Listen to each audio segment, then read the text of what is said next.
The Orlando Magic have very little time to celebrate. It's time to get set for the Boston Celtics. Are there any weaknesses? Any weaknesses the Magic can exploit? We're joined by John Karalis today on Locked On Magic.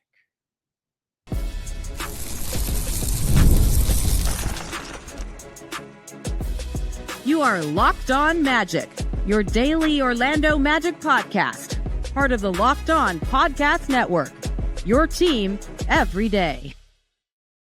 And you are indeed Locked On Magic. Today is April 16th. It will be April 17th, 2025. My name is Philip Rossman-Reich. I'm the senior writer over at OrlandoMagicDaily.com. You can, of course, follow me on Twitter at PhilipR_OMD and on Blue Sky at PhilipRR. On today's episode of Locked On Magic, we are joined by the guy who literally wrote the book on Celtics history. Locked On Celtics, John Karalis, will preview the Orlando Magic series with the Boston Celtics as we get set for Sunday's Game 1 between Orlando and Boston. A lot to get excited about, a lot to be prepared for, a lot to look for as we look ahead to that game. We're going to get to that coming up here in just a moment. But first, we want to thank you again for making Locked On Magic part of your day every day. No matter when you listen to us, whether it's first thing in the morning, whether it's right we upload, we truly appreciate you making Locked On Magic part of your day. Every day you can make Locked On Magic even bigger part of your day with the Locked On Magic Daily Newsletter. Your daily one-stop for ultimate team and league coverage delivered right to your inbox. Sign up for free now at LockedOnDaily.com. That's LockedOnDaily.com. And start your day with the all-new free Locked On Magic newsletter.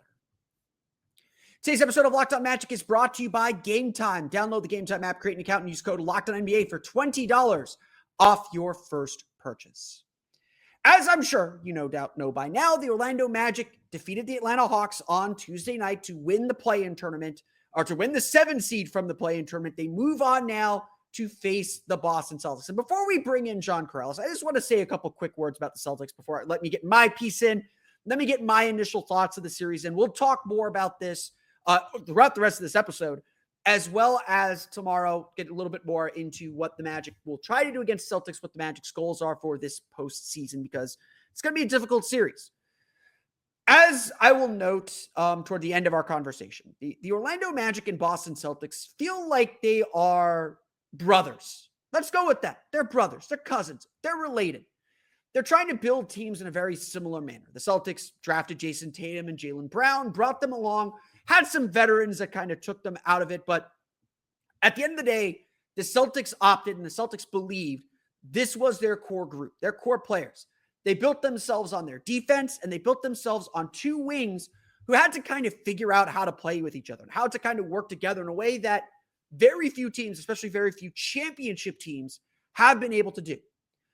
It is, I think, really important to remember the long arc that got the Celtics to this point that they are the favorites to win the championship. All due respect to Cleveland, all due respect to Oklahoma City.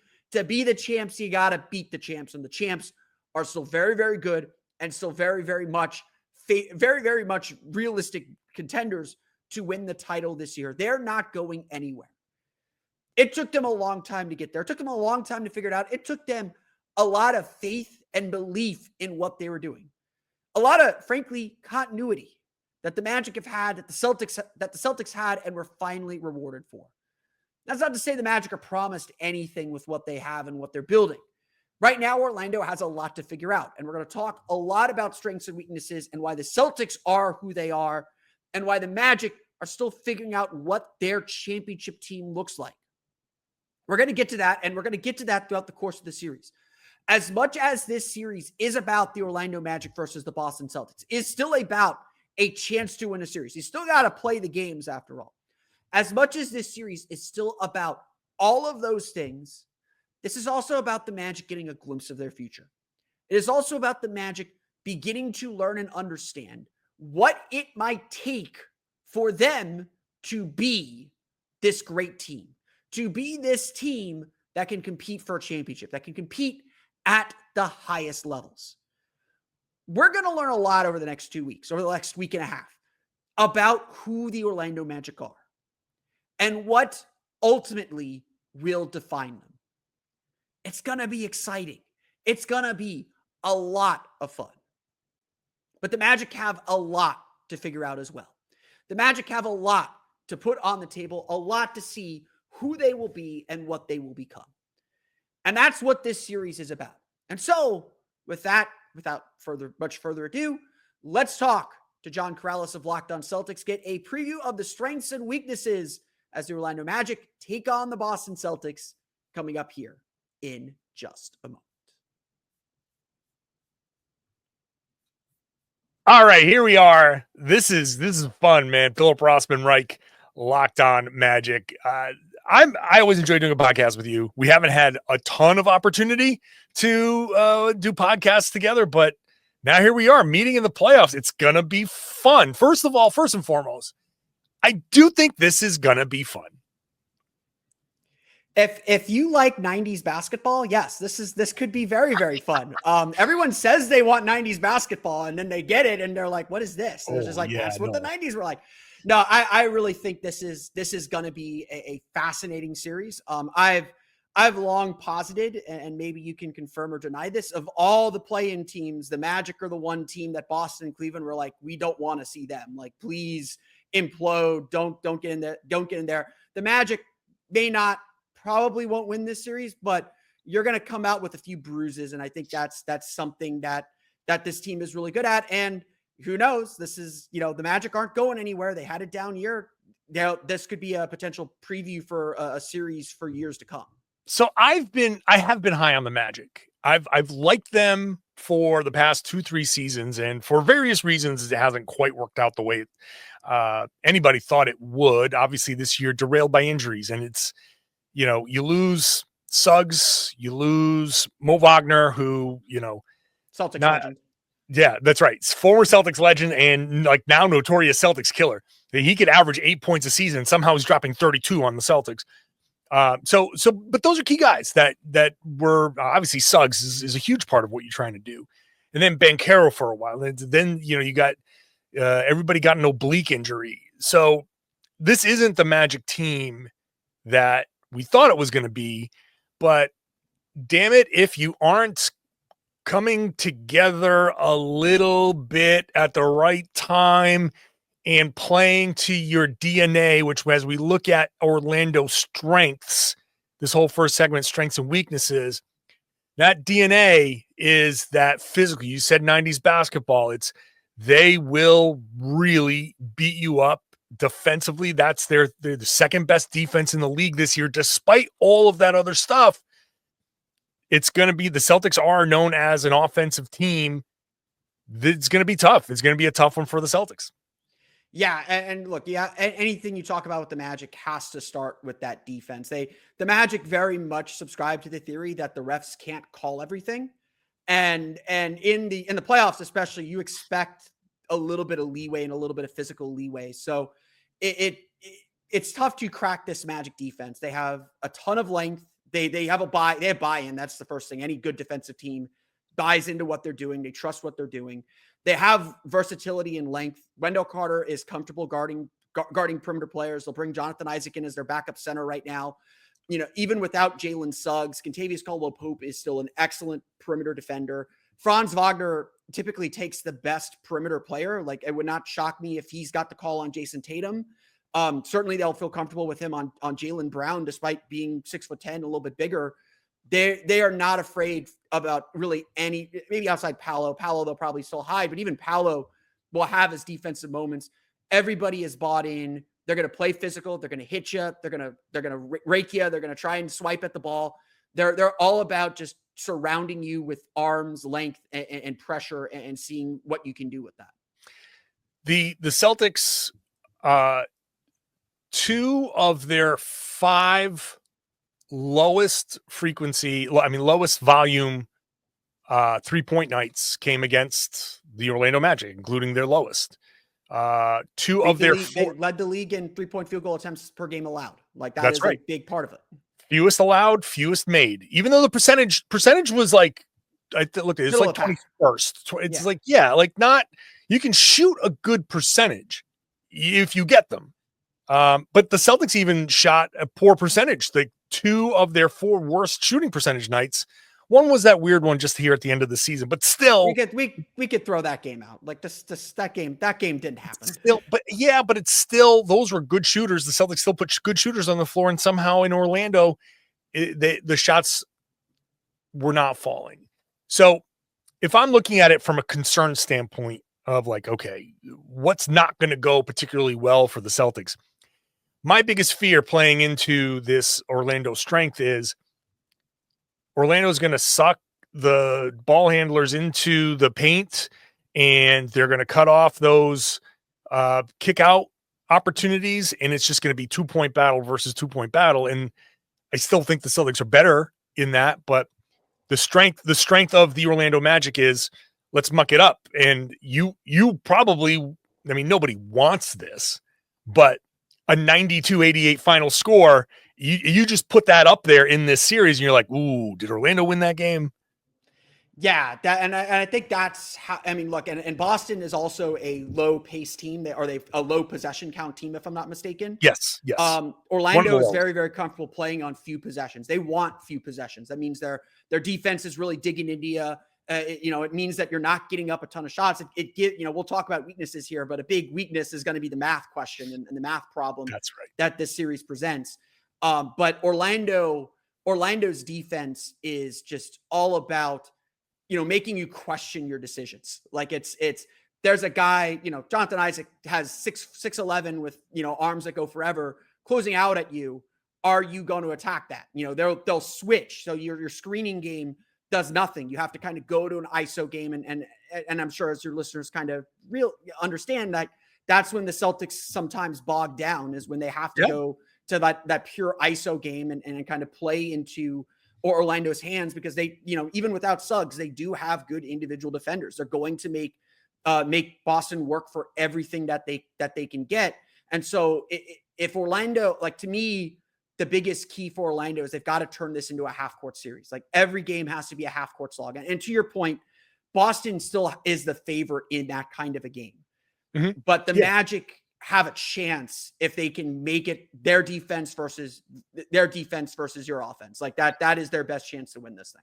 That's right. And so look, this is the 2-7 matchup, and we're not, I don't want to make it be, I don't want to end the analysis as Boston's the champs. They're supposed to be the champs again. And thank you, Orlando, for playing. You're going to get swept.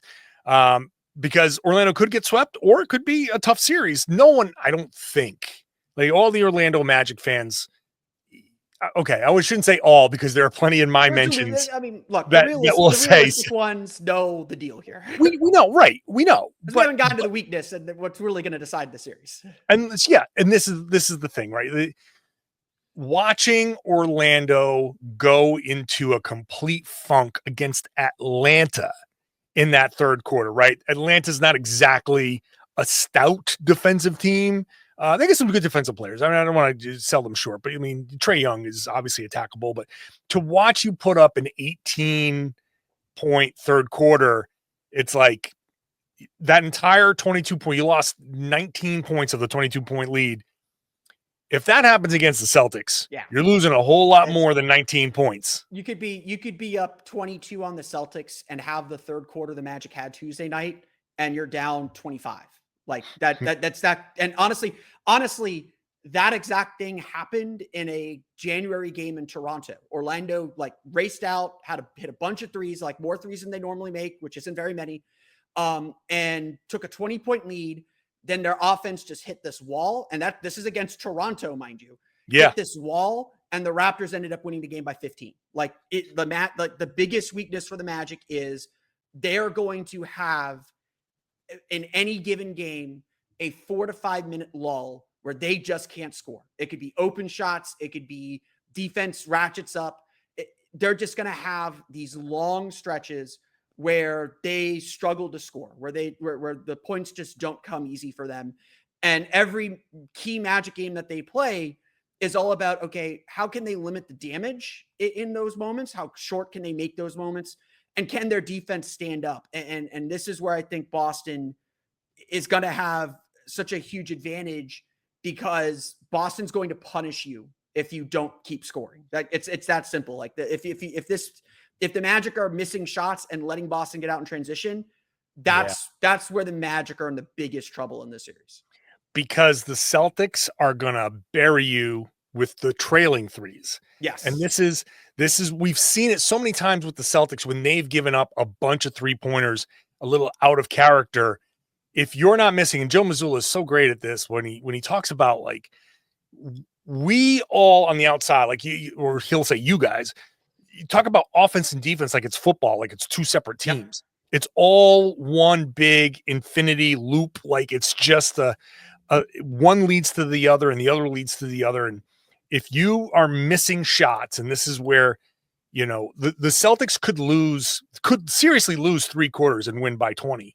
Yep. And that's not out of the question, because not only like you guys got killed by Trae Young floaters in that third quarter. It's not going to be Trae Young float. It's not going to be floaters. It's going to be Derek White from 3. It's going to be Porzingis from 3, Holiday from 3. And, you know, the Hawks shot 4 for the stat sheet's on the other side of my table here, but the Hawks made only 4 3-pointers in the game. They missed a lot of threes. And yeah, you know, you talk to like, we'll get to the math problem here probably in the next segment. All the Atlanta writers, like our good friend Brad Rowland from Locked On Hawks, essentially said, if the Hawks lose the 3-point battle, they have no shot at winning this game. And the Magic beat them in the 3-point battle. They had 11 threes. Atlanta had 4. That's not going to happen against Boston. There's the Magic. Let's put the elephant in the room. The Magic were the worst 3-point shooting team in the league this year, 32%, something like that for the season. In the last 18 games, you know, when the Magic really kind of turned their season around, they went 12-6 over their last 18 games to win the division. Get to 41 wins. They shot 35%, which is 20th in the league. But for this team was like manna from heaven. It was like, oh, we can actually make threes now. Whoa, what's going on?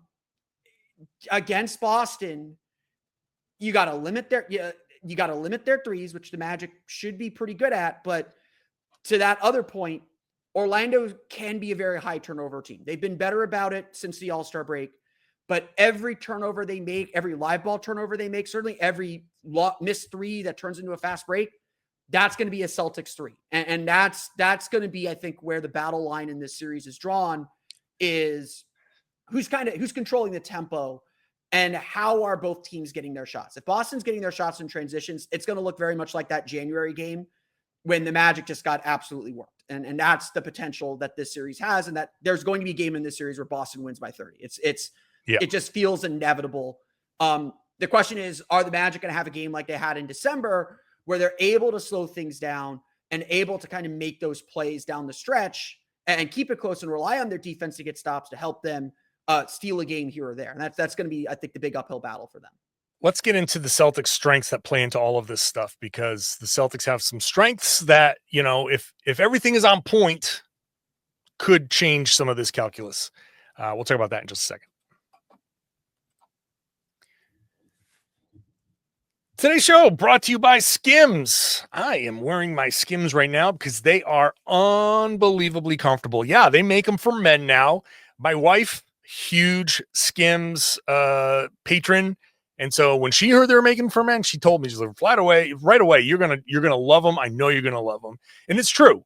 You know, I know we're all guys here. Most of us are guys, and very easy for us to go to one of the big box stores and get like, like a thing of 24 and be good.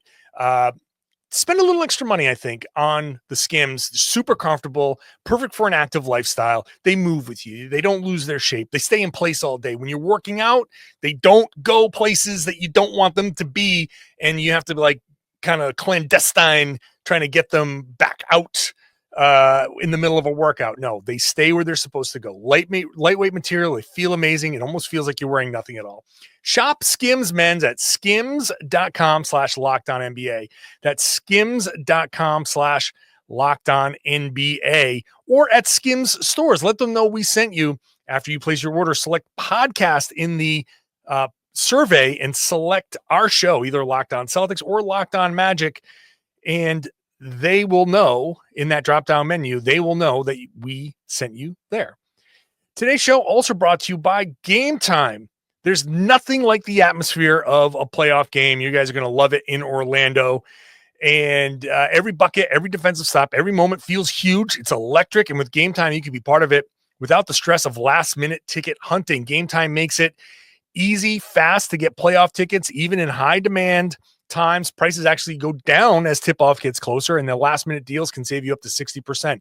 Last-minute deals are like buying in, you can buy those for comedy, theater, anything like that, all in pricing. You toggle that on. It means no surprise fees at checkout. What you see is what you pay, and they show you the view from your seat right in the app. It's great. Take the guesswork out of buying tickets with Game Time. Download the Game Time app. Create an account. Use the code LOCKEDONNBA for $20 off your first purchase. Terms apply. Again, create an account. Redeem the code LOCKEDONNBA for $20 off. Download Game Time today. Last minute tickets. Lowest prices guaranteed. Thank you, everybody, for making our shows Locked On Celtics, Locked On Magic your first listen every day. We got newsletters. You can win. Have you seen these prizes we're giving away? Well, the $2,500 Best Buy gift card, a $300 Game Time gift card, or a $200 Fanatics gift card just for subscribing to one of our newsletters. Go to LockedOnDaily.com, click on our logos that are there. If you're a Magic fan, if you're a Celtics fan, click on that and sign up. You'll see the link right there. You got until April 30th to be entered automatically when you sign up. There's a link in the description, so go check that out. Celtics strengths are many.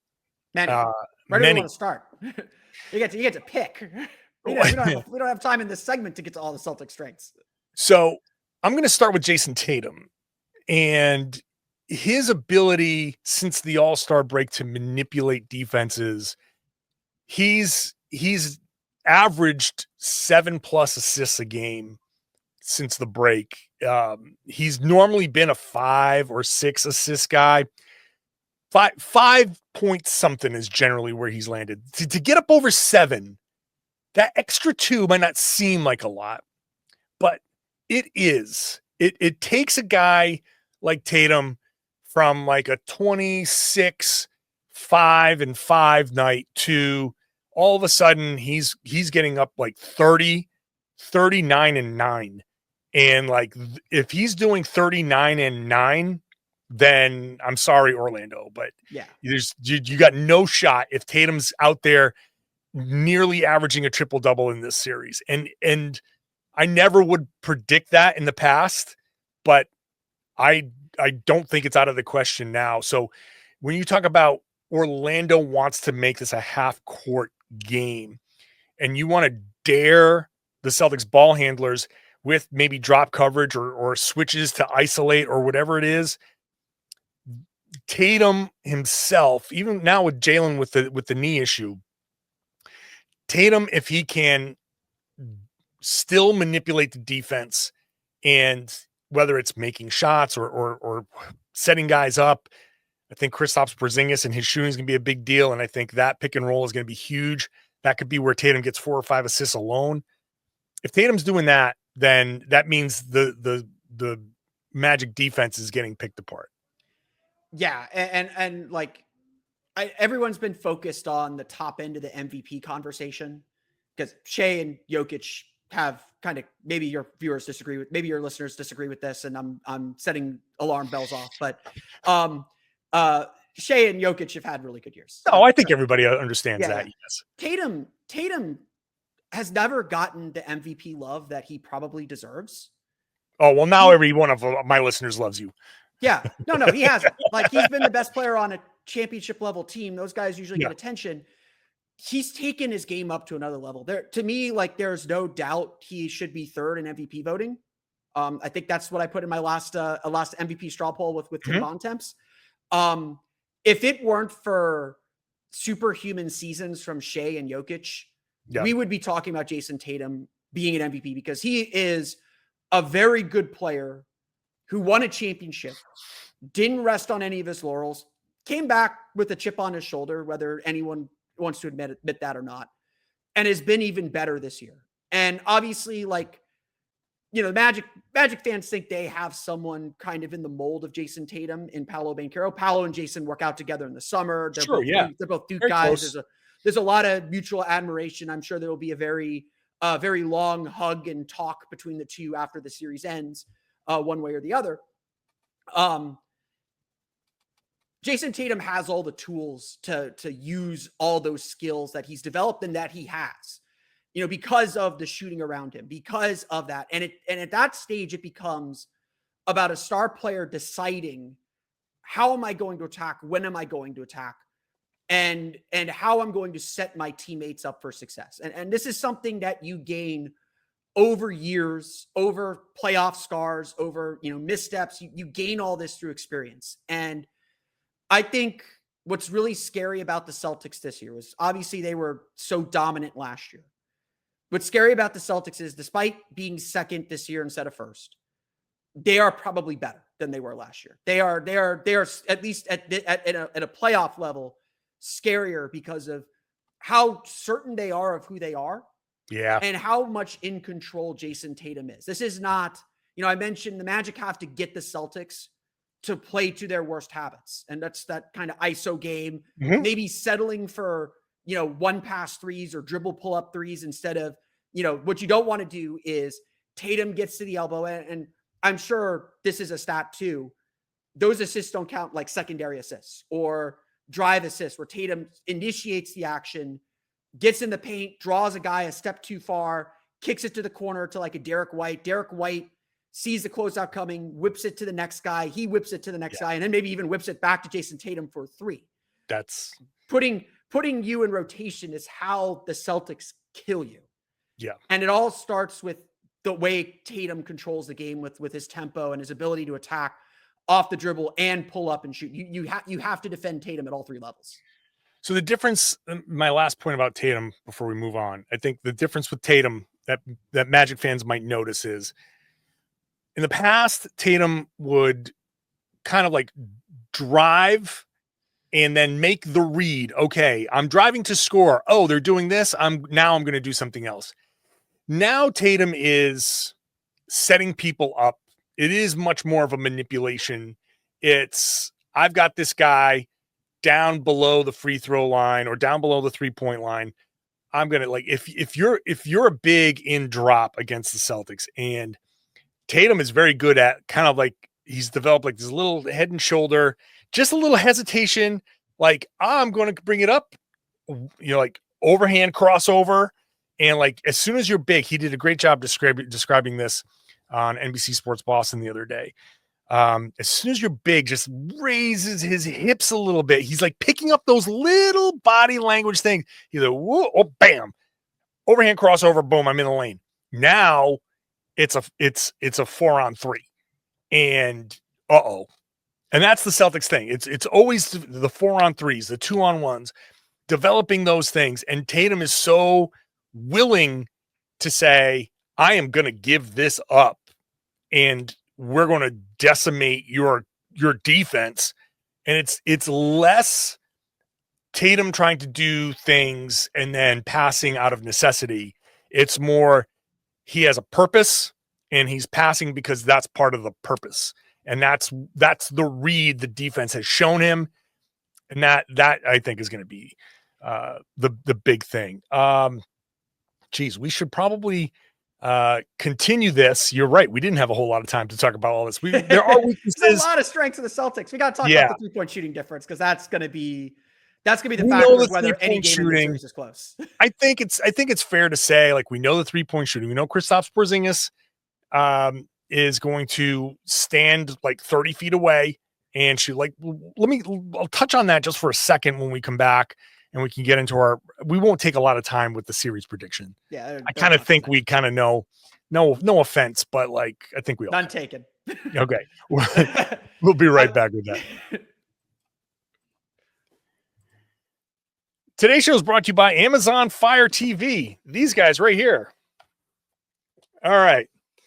Did you know Fire TV is also an Xbox? That's pretty cool. You can turn any TV into your gaming and entertainment hub with a Fire TV Stick 4K device. No console required. Grab your paired controller, subscribe, or sign into Xbox Game Pass Ultimate with EA Play included, and you're ready to play. Dive into hundreds of premium titles from EA Sports College Football 25 to Call of Duty Black Ops 6 and Avowed as easily as you stream your favorite shows. Gaming made simple, and it's all on your Fire TV. I'm about to start traveling a lot for the playoffs. I'm an old man, but a little bit, I still got a little bit of that gamer in me somewhere. This Fire TV stick is going to be a lot easier than packing up a whole console and taking that to Orlando. So you can play the high quality Xbox games at a fraction of the cost of a console. And if you do have a console, the Fire TV Stick 4K device is more affordable and easier to travel with. You can take it for your kids or the kid in you. So get on over there to Amazon.com Fire TV Locked On. Amazon.com/Fire TV Locked On. Xbox Game Pass Ultimate subscription and compatible controller is required. Available on select devices, including Fire TV Stick 4K, second generation, Fire TV Stick 4K Max, first and second generation, and Fire TV Cube, third generation. All right, that's enough of the hat. I do appreciate our good friends over Amazon Fire TV, but let's wrap this sucker up here. Weaknesses for the Celtics and the things like that play into the strengths of the Orlando Magic. When number one, was that there's not many. No, it has to be what Orlando has to depend on here is some sort of mental lapse here. The Celtics do have to be complicit in their own demise here if the Orlando Magic are going to have a chance. And the number one way that's going to present itself is an offensive rebound, which the Magic love to do. I think sometimes the best Orlando offense is, you know what, just shoot and crash, because we can't develop shooting and crashing is the best way to get your hands back on the ball and get a better shot. And the Celtics are a good rebounding team. They do not typically give up a lot of offensive rebounds, but in their losses, they give up a ton. And so if you can see, if the Orlando Magic are getting on that offensive glass early, that right away is the first tell of, okay, the Celtics aren't exactly fully locked in. They can get locked in, but to me, one of my biggest fears, if I have a fear, is crashing the offensive board, big second chance points disparity. And then because of that, the Celtics overreacting and leaving Cole Anthony, Anthony Black, those guys open and they get hot like they did in that play-in game. It's hard to turn off the water. Those guys, you might say we're going to let them shoot, but I don't want a Caleb Martin situation here. And it's very easy to get Caleb Martin, especially like Cole Anthony, because all of a sudden he sees one go down and he gets fiery and he starts talking and you're like, oh God, here it comes. He's going to hit 4 in a row or something. And that's the type of run that, okay, if it happens early and Orlando comes out hot, you're like, okay, cool, no problem. There's 3 more quarters. But if you're up 18 going into the fourth and something like that happens, you're like, oh crap. You've let up. They've got 3 putbacks and 2 Cole Anthony 3-pointers, and here we go. It's a game. And that game, that's not going to be easy to shut off. And that's where if I have a fear, that's it. Yeah, it's something Jamal Mosley's talked a lot about over the last few weeks for the Magic. It's about the possession game. Like Orlando has to win more possessions. They have to get those 50-50 balls. So that's offensive rebounds, that's creating and preventing turnovers, getting out in transition, like controlling the tempo. When they want to run, they're going to run. And then it's about kind of finding mismatches. And I really think a lot of this series, and again, the Celtics have an advantage even when the Magic get their defense set. I think at best, the two teams are going to break even there. And that means the rest of the series is going to be determined on, okay, Orlando turned the ball over. Boston's out in transition. Is Boston going to hit that 3? Probably, 40, 50% of the time. Yeah, absolutely. They're going to. If Orlando takes a 3 or has a game where they shoot a lot of 3s, if Orlando's putting up 35 plus 3s or nearly 40 3s, that tells me the offense isn't moving. And that means there's going to be a lot of long rebounds and a lot of opportunities for the Celtics to get down the floor, catch the Magic before they can get set, and take advantage of miscommunication. I think the Magic's best chance to compete in this series is to force turnovers, which Boston doesn't turn the ball over a ton. Yeah, and try and find ways to steal points and steal possessions. So second chance points off turnovers.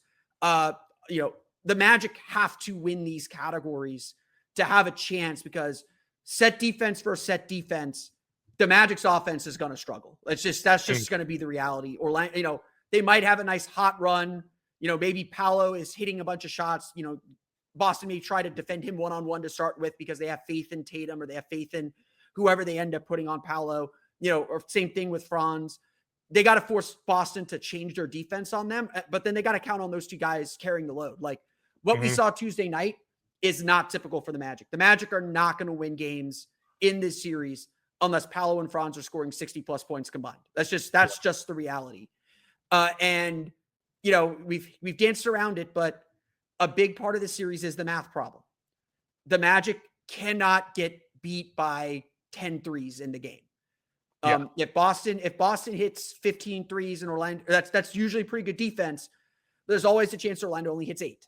If it's going to be 15 threes, it's got to be like 15 to 12. They got to be within range of that. And if they get loose defensively and the Celtics start hitting a ton of threes, there's going to be a 30-point game. There's going to be a 30-point Celtics win in there somewhere. It's just the math says it's going to happen. And so obviously it's a best of 7. There's 4 of these 7 games, but Orlando's got a big uphill climb to make in any scenario. And this is where as I get into the prediction, this is the Joe Mazzulla approach to a series where I'm going to say Celtics in 5. And one of the Orlando win could come in game 1. It could come in game 2. They could do it in Boston because the Celtics, first of all, lost a couple of those games last season in that big run where they only lost a few. Those losses were at home, except for the one in the finals. So it wouldn't surprise me. But Joe Mazzulla's approach is, okay, yeah, that's fine. He could listen to everything I just said and be like, yeah, that's great. Cole Anthony and Anthony Black and blah, blah, blah, blah, blah. And the Magic win a game. Are they going to do it 4 times? No. So maybe they do it once. Maybe they do it twice.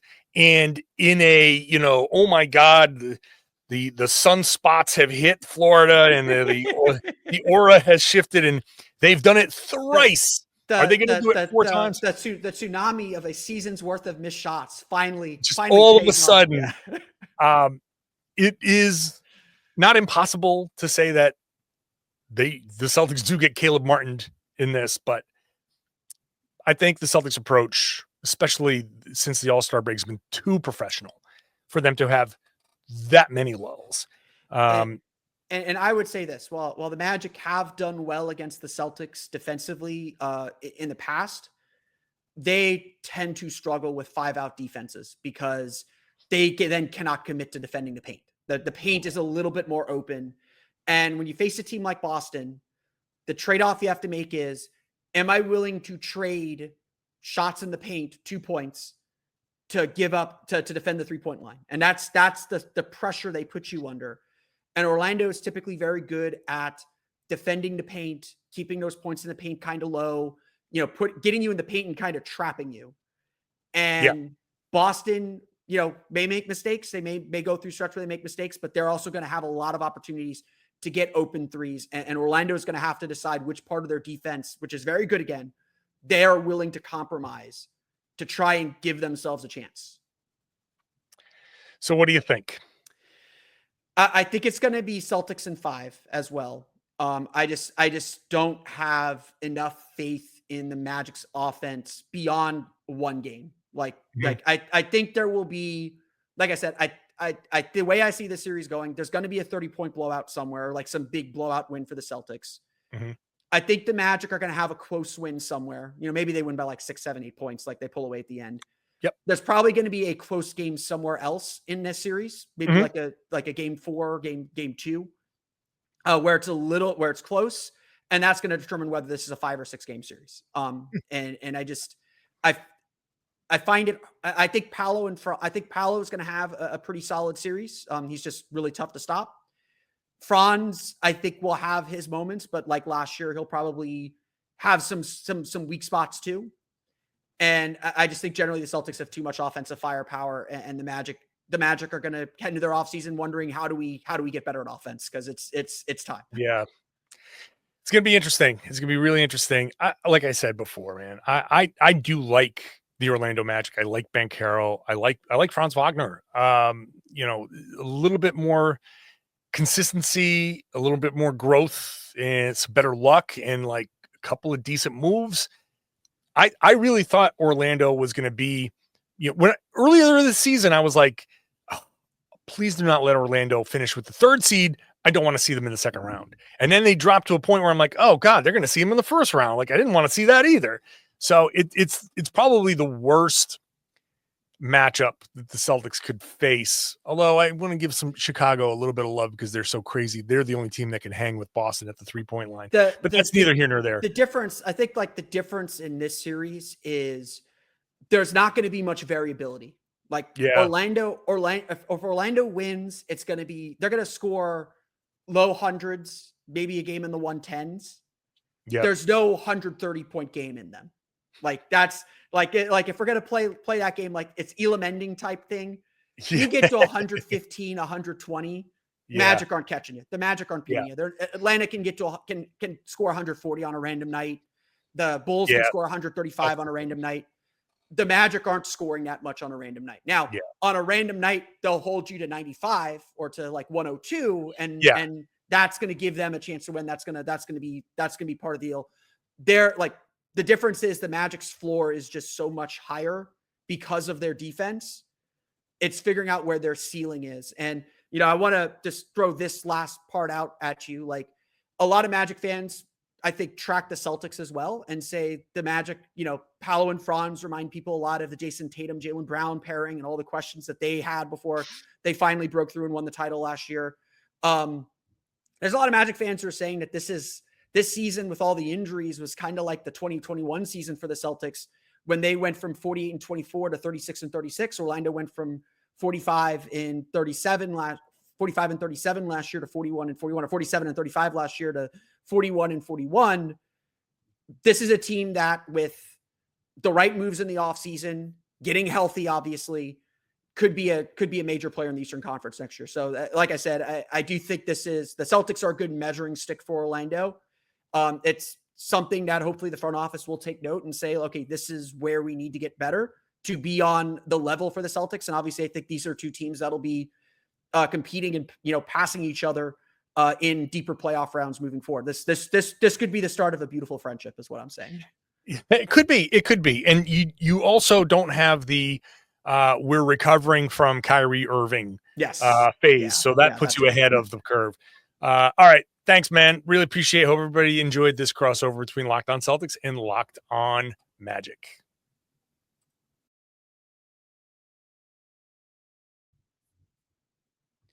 I want to thank John once again for hosting this episode of Locked On Magic and Locked On Celtics, getting us set for the Magic and the Celtics playoff series, which again tips off Sunday at 3:30 p.m. at TD Garden. I will be at the Garden for that. Very, very excited for that as well. Always great to talk to John. He obviously just treasure trove of basketball knowledge, knows the Celtics really well. A lot of respect for the Magic. I think, like last year, there will be a lot of respect between these two teams and these two franchises. And like I said, I don't think this will be the last time we see the Boston Celtics in a playoff series. The Boston Celtics are the team, just like the Cleveland Cavaliers, are the team the Magic are eventually going to have to beat to climb to the top of the mountain. So let's get a taste of that this year. So I want to thank John once again. Be sure to check out Locked On Celtics throughout the playoff series. John is one of the absolute best Locked On hosts. Love listening to Locked On Celtics when I get the opportunity, especially love listening in the summer when John does all his history projects, because Celtics history is obviously very, very fun to look back on. But that's good, dude, for me today. I want to thank you all again for listening to today's episode of Locked On Magic. Of course, find me on Twitter at @PhilipRR_OMD and on Blue Sky at PhilipRR. You can subscribe to the podcast on Apple Podcasts, Stitcher, TuneIn, Himalaya, Google Play, Spotify, Odyssey, and all family style podcasts to your podcast enabling device. You can find us there. You can find us on YouTube as well. Just search for Locked On Magic. For the latest on the Orlando Magic, be sure to check out OrlandoMagicDaily.com. You can find us there on Twitter at OMagicDaily. And for even more Orlando Magic content, be sure to check out my Patreon page, the Orlando Magic Hub, at patreon.com/Orlando Magic Hub. As always, I thank you for your support. I'm hoping to do a lot more fun stuff during the playoffs that will be exclusive to the Patreon, including gameplay breakdown. So subscribe now.